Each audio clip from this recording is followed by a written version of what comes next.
SYS കൊല്ലം ജില്ലാ president Chelari സമസ്തയിലേക്കെന്ന് പ്രഖ്യാപനം നടത്തി ചേളാരി സമസ്ത അപഹാസ്യരാവുന്നു. ഇന്നലെ ആലപ്പുഴയിൽ നടന്ന ചേളാരി സമസ്ത വാർഷിക സമ്മേളനത്തിലാണ് SYS കൊല്ലം ജില്ലാ പ്രസിഡന്റായിരുന്ന നാസിമുദ്ദീൻ തങ്ങളും 150ഓളം മഹല്ലുകളും ചേളാരി സമസ്തയിലേക്ക് കടന്നുവരുന്നതായി കോട്ടുമല ബാപ്പു മുസ്ലിയാർ പ്രഖ്യാപനം നടത്തിയത്.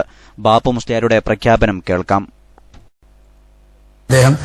സയ്യിദ് നാസിമുദ്ദീൻ ബാഫഖി തങ്ങൾ അദ്ദേഹം കാന്തപുരം AP അബൂബക്കർ മുസ്ലിയാരുടെ കൊല്ലം ജില്ല SYSന്റെ പ്രസിഡന്റായിരുന്നു. ആ കൂടാരത്തിൽ നിന്നും കൂടൊഴിഞ്ഞ് അദ്ദേഹം ഈ മഹത്തായ പ്രസ്ഥാനത്തിന്റെ മഹാന്മാരായ സാദാത്യങ്ങളൊപ്പം മഹാന്മാരായ പണ്ഡിതന്മാരൊപ്പമാണ് എന്ന് പരസ്യമായി പ്രഖ്യാപിക്കാൻ വേണ്ടി അദ്ദേഹത്തിന്റെ സാന്നിധ്യം ഇവിടെ ഉറപ്പുവരുത്തിയിരിക്കാൻ അദ്ദേഹം നമ്മളുടെ വേദിയിലുണ്ട്. അദ്ദേഹം ഈ ഈ ഭാഗത്തെ തെക്കൻ മേഖലയിൽ വളരെ അങ്ങേയറ്റം ആദരിക്കപ്പെടുന്ന ഒരു മഹൽ വ്യക്തിത്വമാണ്. ഏകദേശം 150ഓളം മഹല്ലുകളെ സംഘടിപ്പിച്ചുകൊണ്ട് ഒരു മുസ്ലിം മഹല്ല്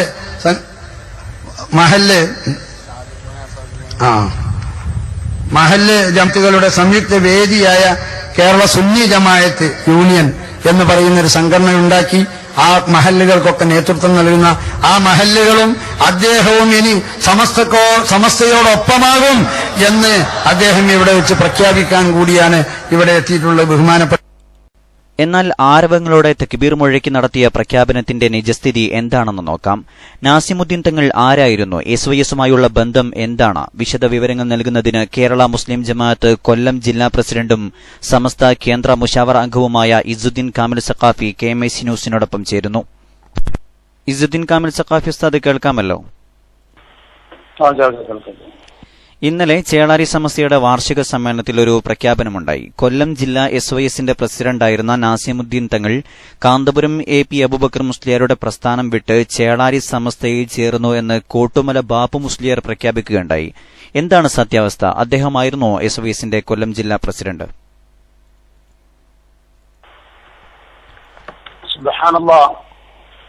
കാന്തപുരം AP ഉസ്താദ് നേതൃത്വം നൽകുന്ന SYSന്റെ ജില്ലാ നേതൃത്വത്തിൽ ഏറെക്കുറെ 10-12ഓളം കൊല്ലമായി ഞാൻ തന്നെയാണ് പ്രസിഡന്റായിട്ടും സെക്രട്ടറിയായിട്ടും ഒക്കെ നേതൃത്വത്തിലുള്ളത്.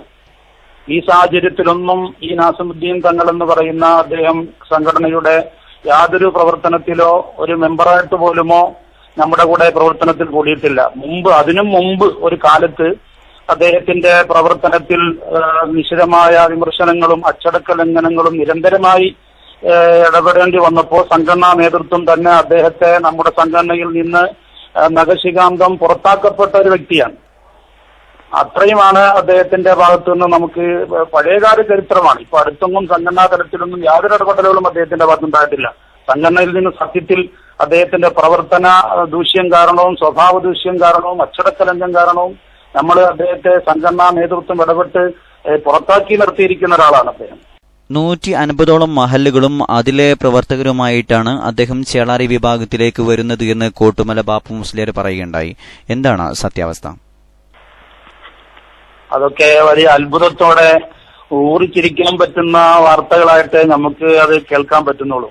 കാരണം 150 മഹല്ല് പോയിട്ട് അദ്ദേഹം പ്രവർത്തന രംഗത്തൊക്കെ ഒറ്റപ്പെട്ട് നിന്ന സാഹചര്യത്തിൽ അദ്ദേഹം സ്വന്തമായി തന്നെ ഒരു സംസ്ഥാന ഘടകം എന്ന പേരിൽ കേരള സുന്നി ജമാഅത്ത് യൂണിയൻ എന്നൊക്കെ പറഞ്ഞ് തട്ടിക്കൂട്ടിയ ഒരു സംഘടനയുടെ പതാക ഉയർത്തൽ, അതിന്റെ പ്രധാനപ്പെട്ട പ്രഖ്യാപന ദിവസത്തിലെ പതാക ഉയർത്തലിൽ ആകെ 5 പേരാണ് അദ്ദേഹത്തിന്റെ കൂടെ നിന്ന് പതാക ഉയർത്താൻ സഹകരിച്ചു കൊടുത്തത്.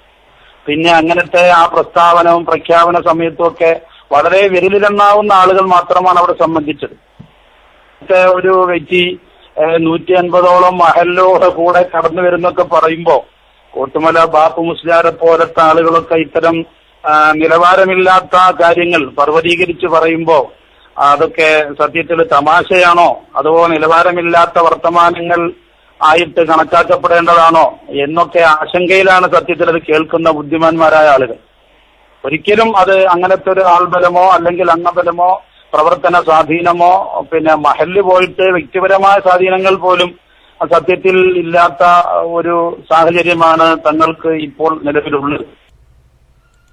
അങ്ങനത്തെ ഒരാൾ വരുന്നത് കൊണ്ട് യാതൊരു നഷ്ടവും സംഘടനയ്ക്ക് പറയാനോ അല്ലെങ്കിൽ ആളുകളുടെ ഇടയിൽ അതൊരു ചർച്ചാ വിഷയം പോലും ആകത്തക്ക കേസാകുന്നില്ല. നന്ദി ഇസുദ്ദീൻ സഖാഫി ഉസ്താദ് KMIC ന്യൂസിനോട് പ്രതികരിച്ചതിന്. ഓക്കെ.